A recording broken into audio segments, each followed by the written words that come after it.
America and other free and open societies face crucial challenges and opportunities abroad that affect security and prosperity at home. This is a series of conversations with guests who bring deep understanding of today's battlegrounds and creative ideas about how to compete, overcome challenges, capitalize on opportunities, and secure a better future. I am H.R. McMaster. This is Battlegrounds.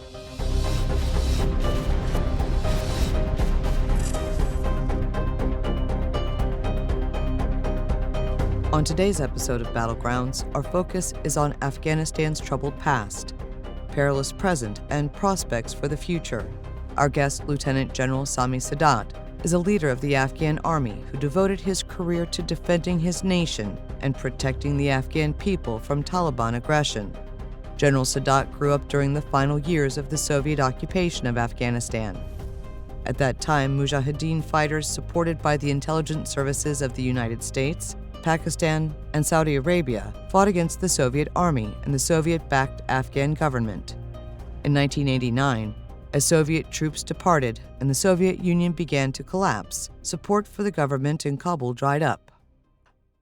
In 1992, a brutal civil war broke out after anti-communist Mujahideen militias unseated the last pro-Soviet leader, Mohammad Najibullah. Najibullah and his brother fled the Arg Palace and were granted sanctuary at the United Nations compound. During the Civil War, warlords and thugs preyed on the Afghan people with impunity. Former anti-Soviet allies turned on each other. They extorted the population and engaged in murder, torture, rape, and egregious child abuse. The Taliban pledged to end the chaos and criminality. In 1996, with Pakistani support, the Taliban took over Kabul. The Taliban leader, one-eyed cleric Mullah Omar, declared Afghanistan a completely Islamic state in which a complete Islamic system will be enforced. Omar purged the country of political opposition, which included ordering the brutal murder of Najibullah and his brother. The Afghan people wanted order, but the Taliban inflicted a new form of brutality on them based on a ruthless purity agenda. The Taliban arrested and jailed General Sadat's father, who had been an active member of the resistance to Soviet occupation and the Taliban. The Taliban gave safe haven to the terrorist group Al-Qaeda. After that organization conducted the most destructive terrorist attack in history against the United States on September 11, 2001, the United States military and intelligence agencies allied with Afghan anti-Taliban militias to unseat the Taliban from power by the end of that year. In 2005, after graduating from secondary school in Afghanistan, Sadat moved to Europe to study military operations. He completed the NATO Military Academy in Munich and the Polish Defense Academy's Battalion Command course. In 2011, he graduated from the Joint Services Command and Staff College at the Defense Academy of the UK, and he earned a master's from the UK Charter Management Institute the following year. General Sadat returned to Afghanistan and served at the Ministry of the Interior, the National Directorate of Security, the High Peace Council, the Afghan government's program under President Karzai to negotiate with representatives of the Taliban, and held multiple senior military positions. In August 2021, soon after General Sadat was appointed to command Afghan Special Forces, the security situation and the Afghan government collapsed concurrent with withdrawal of U.S. forces and personnel. The Taliban returned to power and reinstated their oppressive regime based on a perversion of Islamic law. The Taliban has segregated women and girls from public life and stripped them of many of their rights, including the ability to attend secondary school or hold most jobs. It restricts access to civil liberties and human rights. Reports from the United Nations describe extrajudicial killings, torture, arbitrary arrests, and forced marriages amidst the overall extinguishment of human freedoms. Tens of thousands of Afghans who served with the U.S. and coalition forces are still waiting on special immigrant visas to immigrate to the United States, and dozens of American citizens remain stranded in the country. The Afghan people face a dire combination of economic, security, and humanitarian crises, exacerbated and perpetuated by brutal Taliban rule. We welcome General Sadat to discuss his experiences, the state of affairs in Afghanistan, and prospects for the future of his country.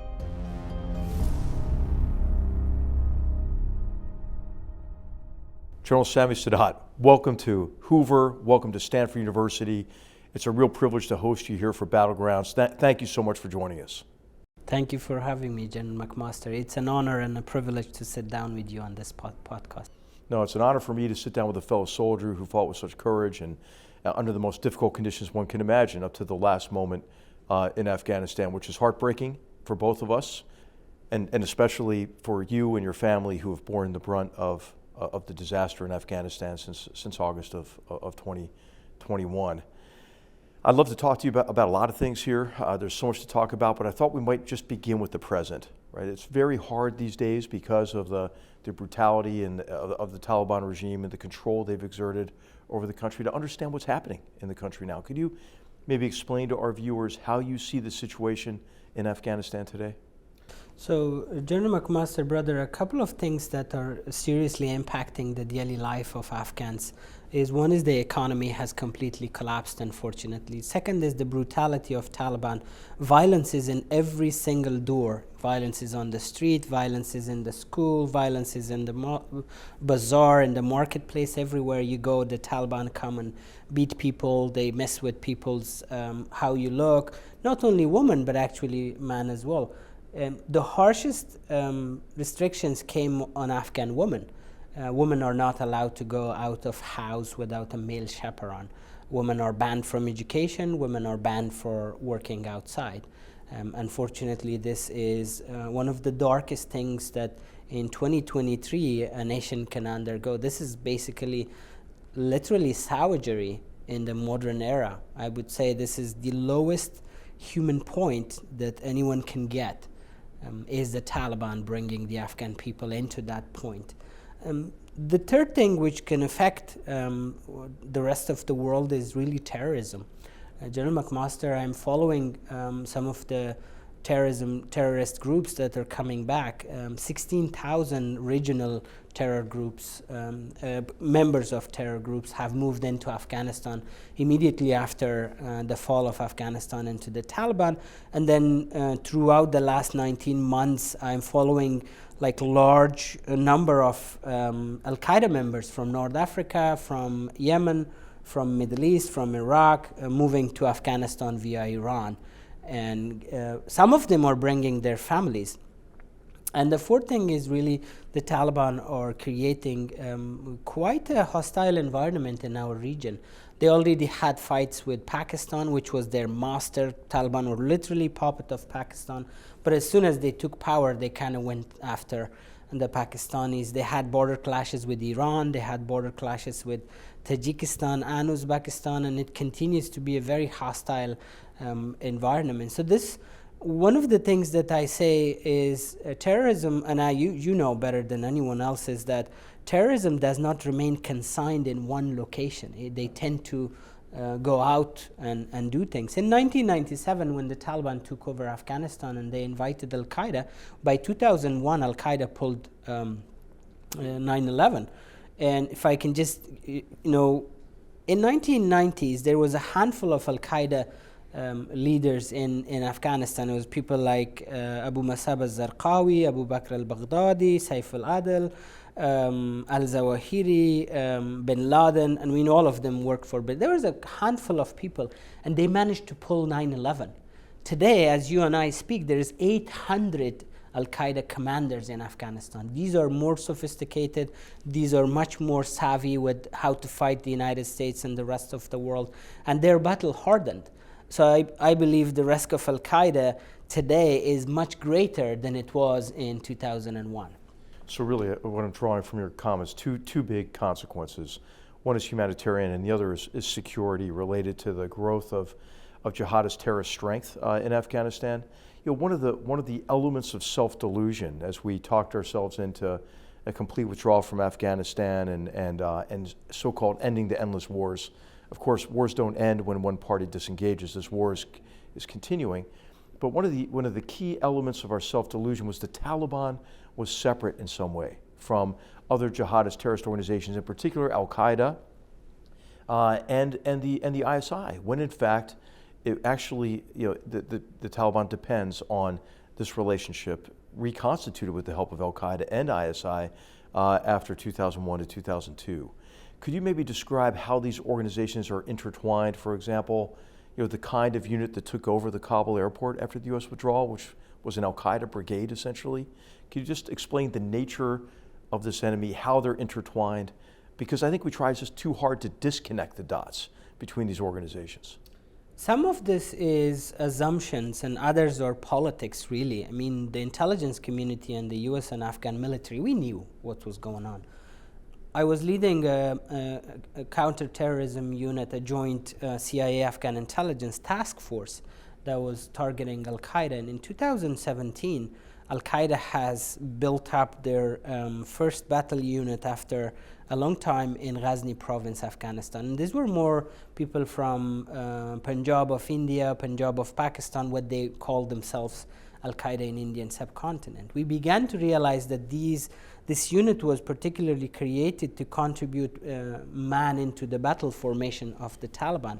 And they managed at some point, a year earlier, they have managed to take over the city of Ghazni, and then the Al Qaeda continued to support the Taliban in a much more sophisticated way and manner in Pakistan and Afghanistan. ISI was also supporting both Al Qaeda and Taliban in a manner that would hurt the Americans and Afghans enough so the Afghans and Americans would come to Pakistan and pay Pakistan. So war on terror for us, for Afghans and Americans, was real, but for Pakistan it was a sideshow to make money out of what was happening. Unfortunately, lack of regional consensus have cost, and today Pakistan is in a very bad situation. I'm afraid that if the world doesn't help Pakistan in the next few years, Pakistan will completely collapse and scramble like Afghanistan.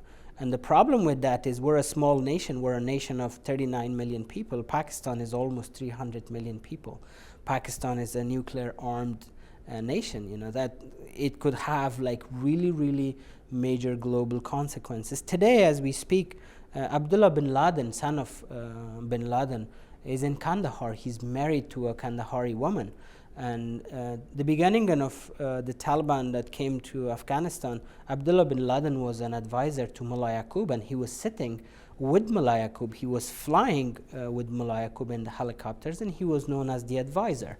And after the Zawahiri strike, he was sent back to Kandahar to hide there, and a lot of other Al Qaeda members that were roaming around Kabul, Ghazni, and Logar and other provinces were also pushed down to west and southwestern Afghanistan, closer to the Iranian border, being afraid of the drone attacks. So in conclusion, there is no way you can separate the Taliban from Al Qaeda and Al Qaeda from Taliban. I think there is a degree of separation between ISI and Al Qaeda, perhaps a greater degree of separation today, and a smaller degree of separation between ISI and the Afghan Taliban.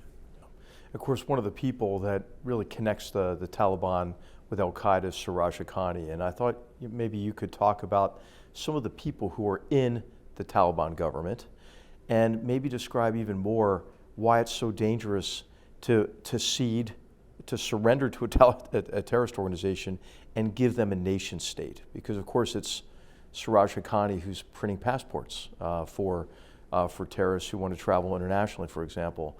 And you mentioned how many terrorists from various organizations are going to Afghanistan, which is becoming a kind of a haven for jihadist terrorists. For Sirajuddin Haqqani, the relationship with Al Qaeda is generational. His father, Jalaluddin Haqqani, was a good friend of Osama bin Laden. And his father was so close to Al Qaeda that the Arab Al Qaeda members have given him a daughter. Jalaluddin Haqqani married a Yemeni woman, one of the mothers of Siraj, who's the mother of Anas Haqqani, if you know him. Anas's mother is from Yemen. Anas is the one who had been imprisoned. It was imprisoned until the United States insisted that the Afghan government release him, along with 7,000 other terrorists, during the negotiation with the Taliban, which was really leading to a capitulation agreement with the Taliban. This is the agreement that was signed for our viewers in February of 2020. Correct.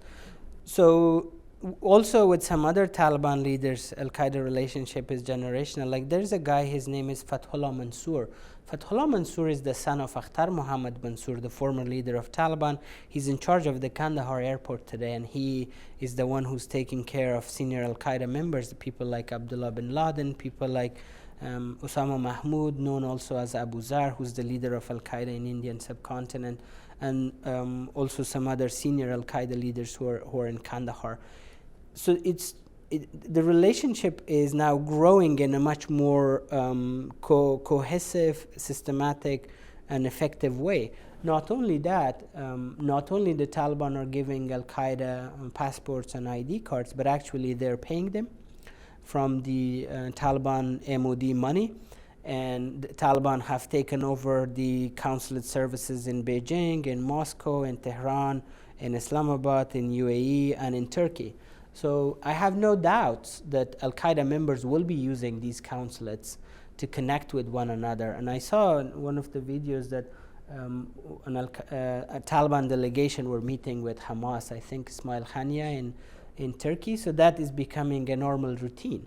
And I don't know why it's okay. I don't know if I'm paranoid, I see this, or people don't care. These are dangerous people. These are the people that want to destroy the West, that they want to destroy Saudi Arabia, they want to destroy Israel and other nations in the Middle East as well. These are some really, really bad people, and you and I have fought with them. This is not okay. This will create many more bigger problems. I think one of the elements here is the perception of success and victory, right? When the Taliban was able to raise its flag over Afghanistan, just as ISIS was able to do over territory the size of Great Britain after the complete U.S. withdrawal from Iraq in December of 2010. Of course, ISIS was in power by 2014 and attracted so many people. They raised an army of 60,000 people in a very short period of time. So I think you're right to point out the danger associated with this. One of the elements of jihadist terrorist strength you mentioned was financial strength. Could you maybe describe a little bit how the Taliban is able now to mobilize resources in support of jihadist terrorist organizations, their own, Al-Qaeda, and others?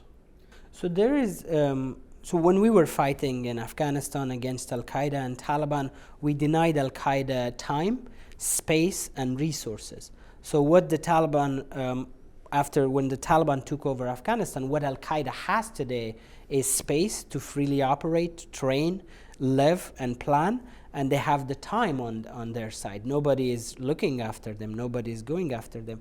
And the Taliban victory has actually provided a much needed ambition. Al-Qaeda members have, throughout the years, have gotten tired.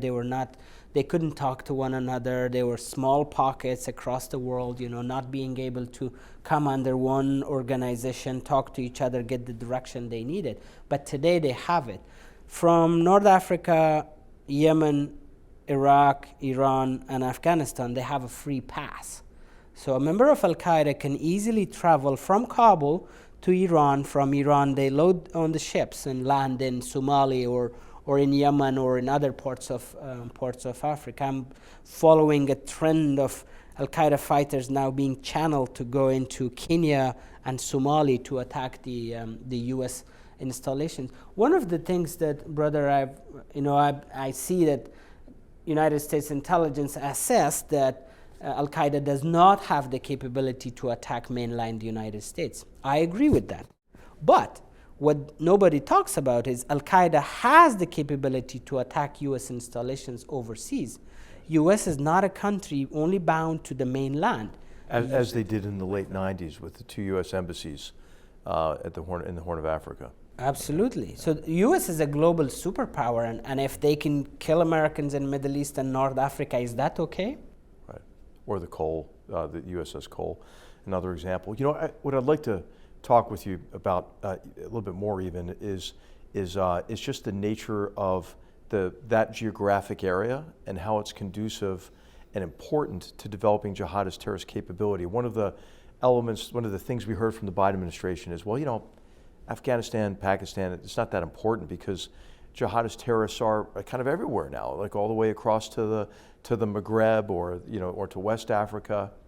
But the Khorasan region, could you explain to our viewers why this is a geographic and an ideological heart of jihadist terrorism?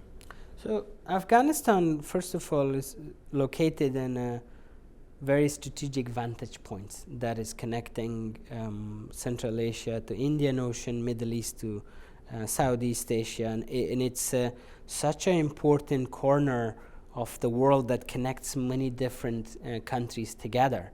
And there's been ideological wars before. Unfortunately, with the rise of communism, nations stood against communism in the name of the religion, so the banner of Islam, and it made the religion of Islam, the practice of Islam, much more violent than it actually is. So it kind of is the legacy of Soviet Union invading Afghanistan. Geographically, Afghanistan is a very treacherous ground. So for anyone who wants to hide or train or get prepared for attacks in Middle East, North Africa, Europe, or America, Afghanistan is the best place to go. We're a land-connected country, and we don't have any neighbors that are capable enough to actually help with countering extremism. So in 2001, the United States took over fighting violent extremism, Al-Qaeda and Taliban, and once the United States withdrew in 2021, nobody was prepared for it. Actually, not only nobody was prepared, but actually some countries benefited from it. Iran, Pakistan, and other countries, they benefited from extremist organizations coming back to Afghanistan, because Afghanistan did become a democracy. It, brought a lot of civil liberties that many people saw Afghanistan as an inspiration in our neighborhood, like Central Asia, Iran, Pakistan. Many people envied us, and they wanted to be like that. And so it was a kind of a risk for this political systems around us, and this is why it became conducive for organizations like Al-Qaeda and Taliban to grow. Al-Qaeda and Taliban are a problem for us today, but they inspire many other organizations and networks across the world. That's why a victory for the Taliban in 2021 was a victory for all jihadist terrorist organizations. They all celebrated it together. Pakistan celebrated it together with the Taliban, and so I'd like to maybe shift a little bit to the past and talk about what's going to be the most difficult subject for us to talk about, which is really what I regard as our self-defeat in Afghanistan. We had this recent release of the Biden administration's National Security Council After Action Review on Afghanistan, which was a new low, I think. Astonishing to me in its inaccuracy and its blatant effort to escape responsibility.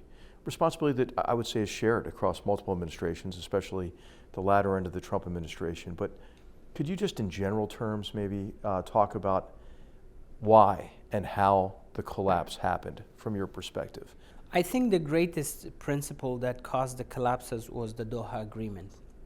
The Doha Agreement not only destroyed us politically, but it actually had practical implications on the ground. When the Doha Agreement was signed, I was commander of Joint Special Operation for our special forces in Afghanistan. And by 27th of February, the United States halted 98% of its airstrikes over the Taliban positions. Our Air Force was small. It was not enough to respond to that. The second thing was the United States government pushing our government to release 7,000 Taliban prisoners. Yeah. And some of these prisoners have killed countless civilians. Some of them killed Afghan soldiers, and I know prisoners who killed Americans.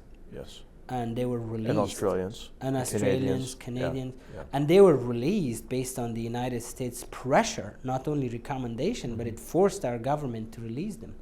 The third thing really was, which had a devastating blow, was militarily, was to hold back the arms shipment to the Afghan military and remove the Afghan combat logistical support, which was coming from the US. Contracted maintenance and sustainment support, yeah. So all of that was taken away without informing us on time. And all three of these came from the politicians, not from the US generals. The US generals would tell Washington that this is going to have implications and this is what it's going to happen. They said, no, just do it. So I think politicians have, across the board, our politicians and American politicians have self-defeated the United States military and also our military. Yeah, I'll tell you, what's heartbreaking to me is the shift since August of 2017. I became National Security Advisor in February of that year. And really, at the time, President Trump was predisposed toward just getting out of Afghanistan. But I think what our team did effectively, the national security team broadly, was to show what that looks like. This is what happens if there's a complete U.S. disengagement. And what we described to President Trump in 2017 was really exactly what happened in the late spring and summer of 2021. Once he looked over that precipice, he said, okay, well, maybe we should consider another option, which became the South Asia strategy, which took the timeline off our commitment, which really continued Afghan forces taking the brunt of the fight against the Taliban, but providing much better and more responsive support under rules of engagement that acknowledged the Taliban was the enemy. Yes. And could you describe how the fight went from that decision 2017 until the period in 2019 when, to get the agreement, we began to reduce our air support, reduce our active intelligence collection and targeting of the Taliban? If I can go a little bit back, General, 2009, when Obama took office, I think one of the problems that created was this United States lack of desire and lack of clarity whether or not the U.S. is going to stay in Afghanistan or not. And this is December 2009 when he announced at the end of his review, he announced a reinforced security effort, but at the same time announced the timeline for the withdrawal of U.S. forces. Right. Yeah. So I think from that day onwards, we really struggled as Afghan government to come up with something that is long-term, that has longevity, that has the guarantee of our coalition support, that has enough assets that we can use against for war against terrorism. I think that populist moves by President Obama and then by Vice President Biden back then has really killed our progress from that day onwards. Some of our mega projects for creating Afghan Air Force, looking into the Afghan Special Forces to increase numbers and equipment were halted because of the lack of interest on the U.S. side. When the South Asia strategy was announced, I believe you were the pioneer of the South Asia strategy. For the first time, the Taliban has seen, after a long time, the brunt of how the United States will fight if they choose with political will and enough military capabilities. Although by 2017, there was not a lot of U.S. soldiers. Right. I believe there was 10,000, 15,000. That's right, between 10 and 15, about 12,500 around the time of the decision. Yeah, that's not a big number, but Afghan forces would fight on the ground, the United States would provide the air support. We completely destroyed Al-Qaeda's fighting capability in Ghazni and in Gomal, Paktika, Khost, and in Helmand. At that time, Al-Qaeda had fighting capability in those areas. By 2019, we really, studied the whole of Afghanistan, and then people like me became general officers. General Marshall came. A new generation of officers, really. The generation of officers that went to school with Americans, studied with Americans, was trained with Americans. We had everything that an American officer had in terms of skill, but coupled with our local knowledge. So it was really effective. And you didn't have, your loyalty was to the country rather than to Mujahideen era elites. Yeah, we were apolitical. We loved democracy. We fought for our country, and we were brothers with American soldiers. So it really changed the battleground. By 2019, And General Danaher and I partnered.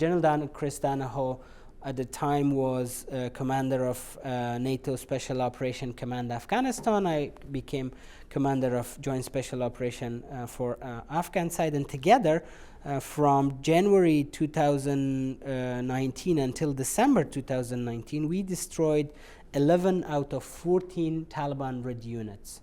And the Afghan MOD, together with other forces, we captured 12 districts out of 24 districts that were with Taliban. We were doing so well. And General Danaher and I remember we sat down in CSAR, Combined Situational Awareness Room, and we said, okay, fine. This was the first year the Afghans and Americans worked in an integrated manner, joint intelligence, joint asset allocation, and joint targeting as well. We would do the ground targeting, night raids, and the Americans would provide air support and intelligence. So I said, in the next 2 years, we can effectively destroy the Taliban's fighting capability. In 2019, we also destroyed the Taliban customs, and so they had 4 customs that gave them a lot of revenues. We destroyed 2 of the 4 customs. So we were doing so well, and all of a sudden, this in February 2020, we heard about this Doha agreement. It was unbelievable. It was as if like someone just shot his own foot, and for no reason. Like, we were doing so well. The American soldiers were not going outside into the battle. They were protected, they were safe, but they were very effective to take the back seat and provide support for the Afghan forces. I think that then not only, caused the morale, but actually continuously the Taliban, I believe the Taliban got hundreds of millions of dollars from government of Qatar, and Pakistanis opened up their big military compounds and trained them and equipped them. If you see some of the pictures that the Taliban are pouring into some of the Afghan cities, all kitted, new weapons, boots and everything. Right. Taliban were not like that before the Doha agreement. No, and there's this myth, right, that the Taliban was some sort of rural movement. The people who have a romantic feelings for the Taliban, that they came out of the mountains organically. It's quite clear from the way that these units have been trained and equipped that they have allies in the form of Al Qaeda, the ISI, and of course funding that comes from sources of funding in the Gulf in particular. I wondered if you might talk a little bit more about the psychological effect of these various blows, right? So you're at a high point sort of in 2019 from your perspective, and then you have Ambassador Zal Khalilzad is sent by the Trump administration to negotiate what really became, in my view, a capitulation agreement with the Taliban. And the first blow was not to include Afghans in that negotiation, to shut out the Afghan government, which of course delegitimizes that government to a certain extent.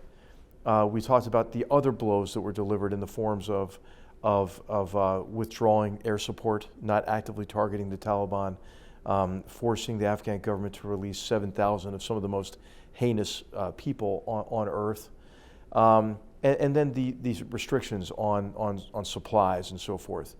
Could you talk about the psychological effect of that in context of war being a contest of wills fundamentally, the effect it had on Afghan forces' fighting power, but then how the Taliban took advantage of that and what the message that they then brought to regional commanders and corps commanders and units in advance of the collapse that we saw in 2021? So 3 things. The first thing that it really destroyed was Afghan and U.S. Partnership. I believe Afghan and U.S. soldiers operated as close as there is any other nation that is allied to the United States. We loved each other like brothers. We trusted each other. We watched for each other, and we were effective on the battleground. The first thing that it destroyed was the trust between the partners, Americans and Afghans, because the Afghan soldiers would get into a fight with the Taliban and they would call airstrike. The American airplane would come and not bomb, because it was not allowed to bomb the Taliban under the banner of saying give peace a chance.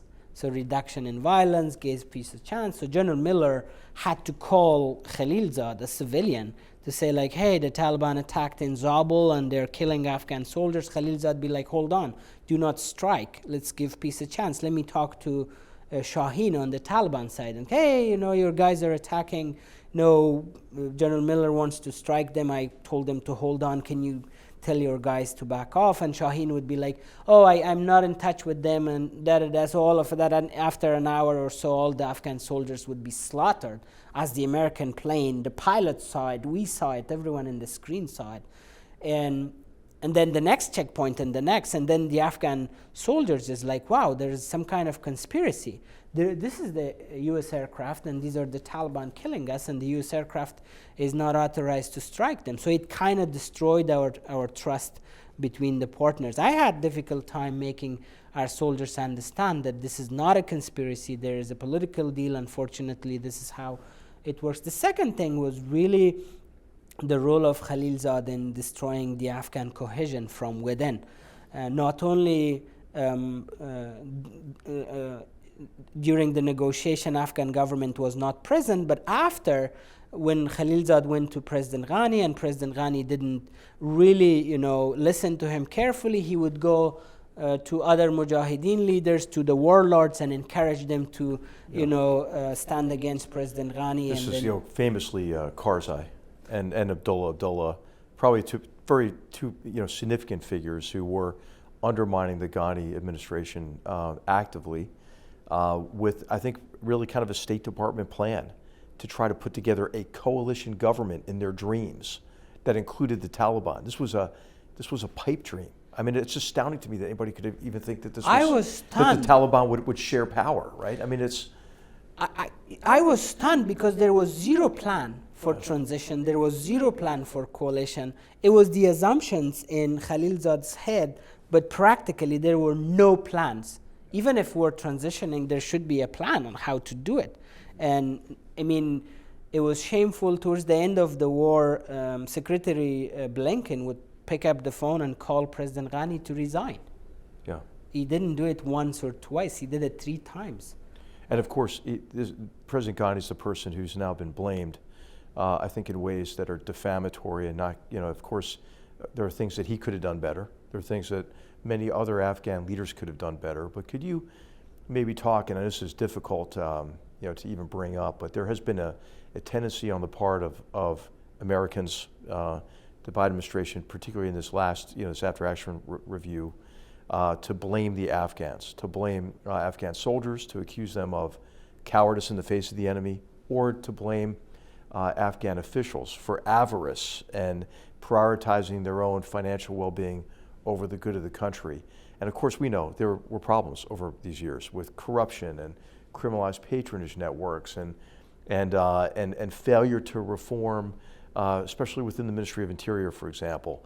But could you place that in context, those problems in context of this narrative that it was the Afghans who didn't have the will to fight, or whose leaders sold them out? So I can speak on behalf of the soldiers. We fought, and we fought very, very hard. Over the course of war, we lost 200,000 Afghan soldiers, and we lost countless civilians. We fought as much as we could. But a soldier cannot fight if you don't give them the ammunition, if you don't provide them air support, if you don't get them fuel, or if towards the end of the war, we had 0 ground artillery ammunition. Towards the end of the war, we had 0 precision-guided rockets for our Air Force. I know I was fighting in southwestern Afghanistan in Helmand province. I didn't have air support. I didn't have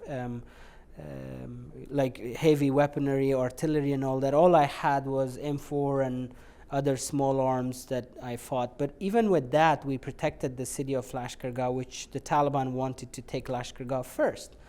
But we fought for 4 months. They couldn't take it. Not only they couldn't take it, they were defeated in Lashkar-Gah. Some 3,500 Taliban were killed. A lot of Pakistanis, a lot of others that they came got killed. And there's National Geographic was with me on the battlefield. They filmed it, and there's a film about it called the documentary film Retrograde.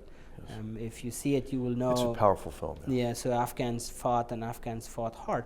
And I want to make sure people know that we were not only fighting the Taliban, we were fighting 23 different terrorist organizations. We were also fighting the proxy war of Pakistan and Iran. By the way, they wanted to fight the US. So not only we fought our own enemies, but we also fought the United States enemies. Many of them are known, others are unknown, we don't know.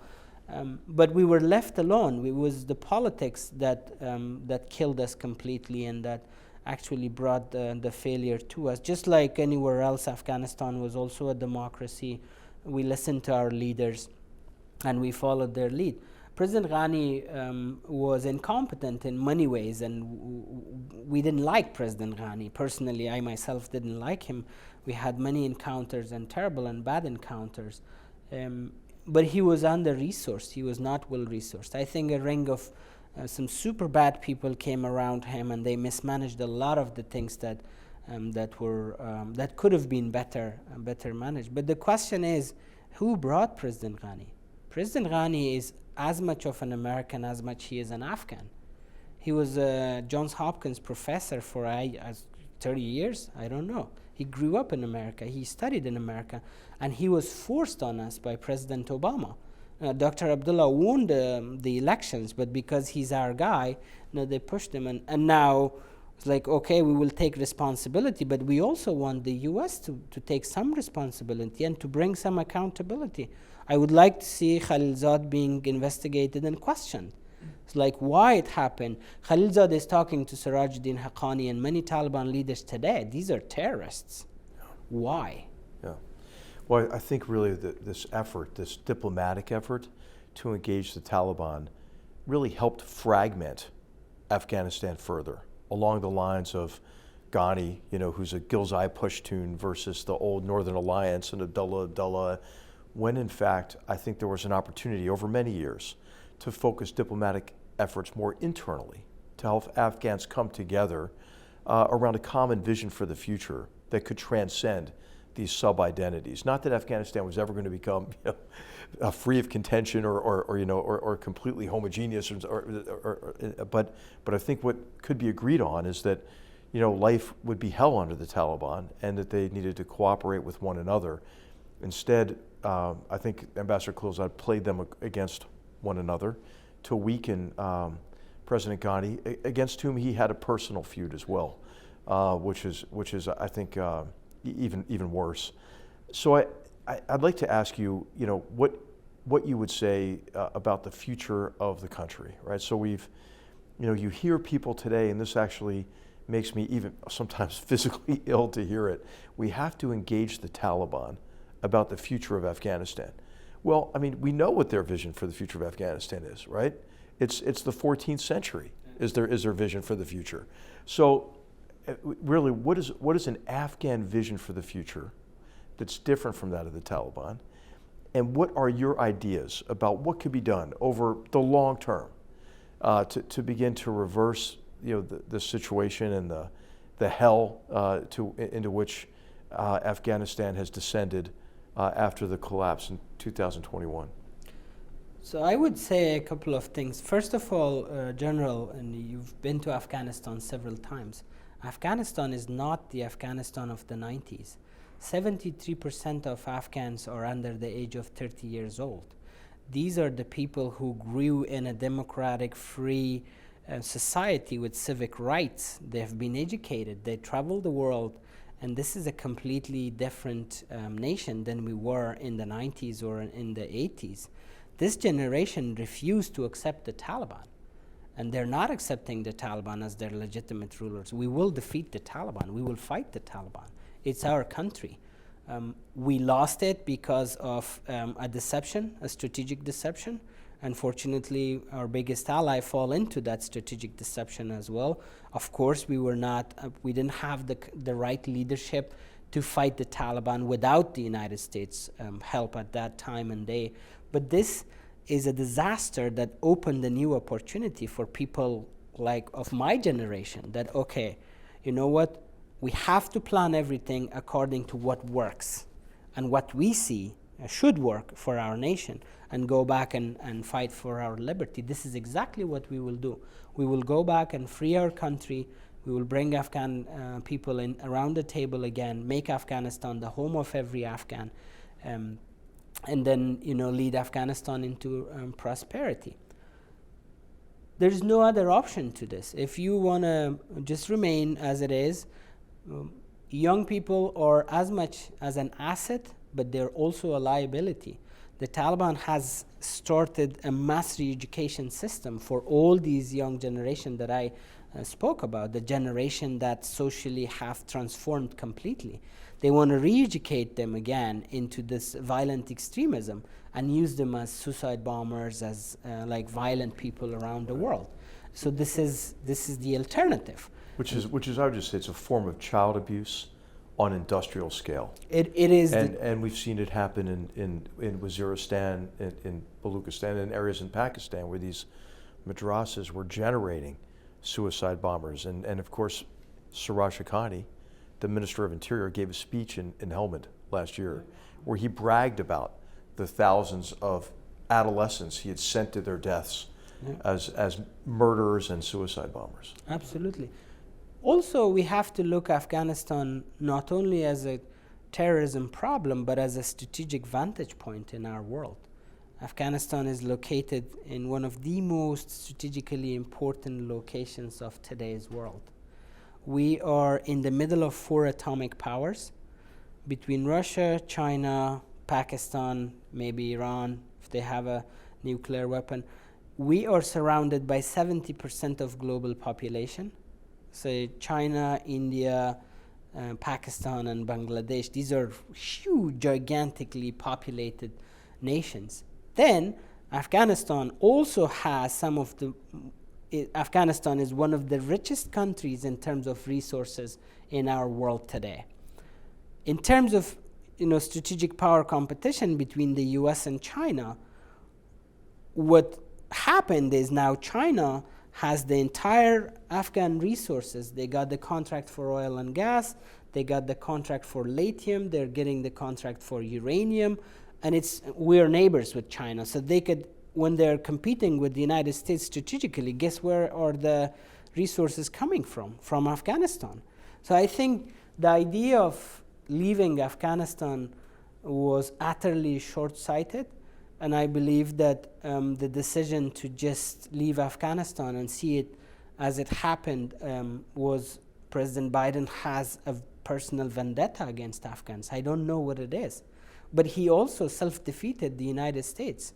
Look what happened after Afghanistan. Ukraine followed, Taiwan followed, and the whole region is reshaping and re-evolving relations with one another, whereby the United States does not exist in that anymore. So the influence of the US has completely dried down in our region of the world because of what happened. Countries around the world now are very doubtful about the US because the US and Afghans were very close, and it came to an end and it came to a disastrous end. So what I would say this is the United States could help us to go back, take our country.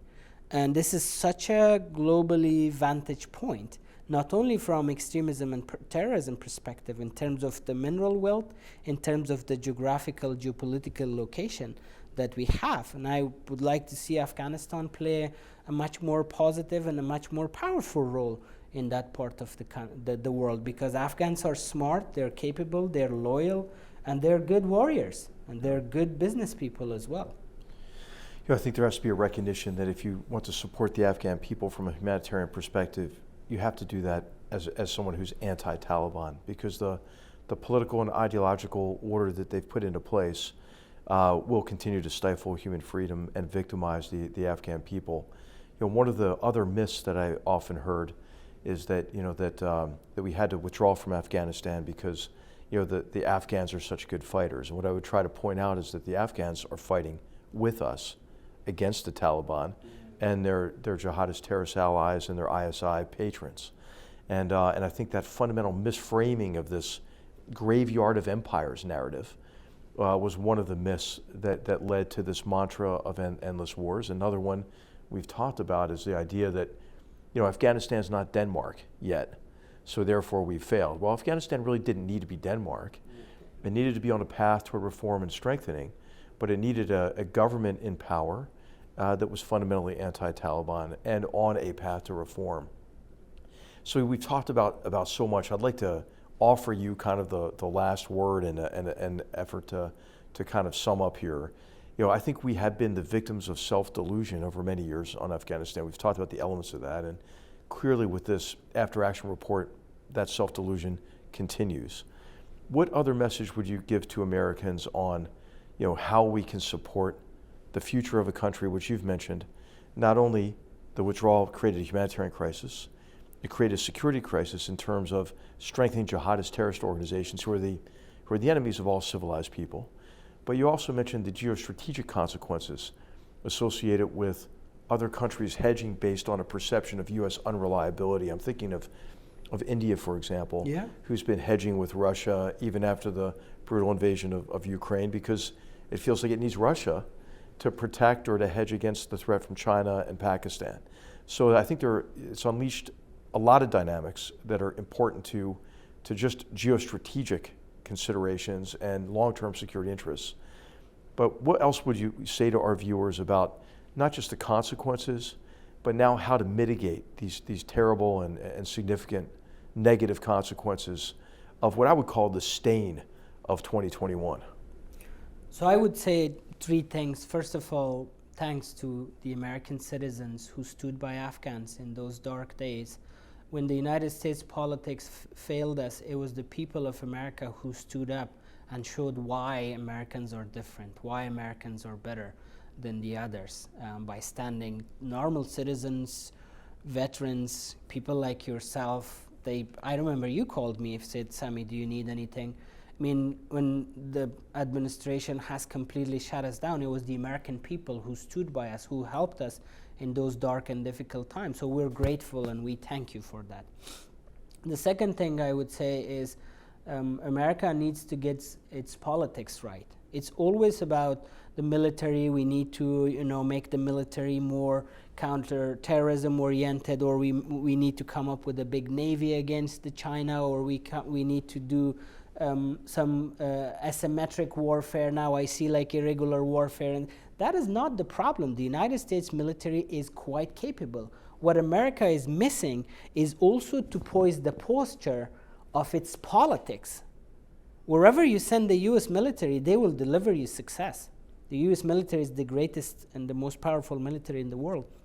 But it's the politics that times and times again costs, failures after failures. It's the short-sighted politics of poking the areas where they shouldn't be poking and not following up with it. So I want to offer this, let's look at, you're American, I'm a foreigner, I'm not American, and I do not allow myself to give you advice on how to run politics. But I believe from where I sit and watch, it's the US politics that is failing the United States, not the US military. The third thing I would say is we want to continue our partnership with Americans. We need your help. We helped you when 9/11 happened. You guys came to Afghanistan, asked us to join against Al-Qaeda and Taliban. We not only, which was in our interest, by the way, as well, but we also went beyond our limitations to fight anyone who was against the United States. So now we need your help, and we need a little bit of help with this new generation of Afghan leaders to take back our country and change it once and for all. Well, General Sami Sadat, thank you for joining us on Battlegrounds and helping us understand that Afghanistan is still a battleground that's very important to our future, the future of our children and grandchildren. Thank you for your service and your courage and your perseverance and your efforts now to help create opportunities for a different future for future generations of Afghans. Real pleasure to be with you. Thank you, General. I appreciate it. Battlegrounds is a production of the Hoover Institution, where we advance ideas that define a free society. For more information about our work, to hear more of our podcasts, or view our video content, please visit hoover.org.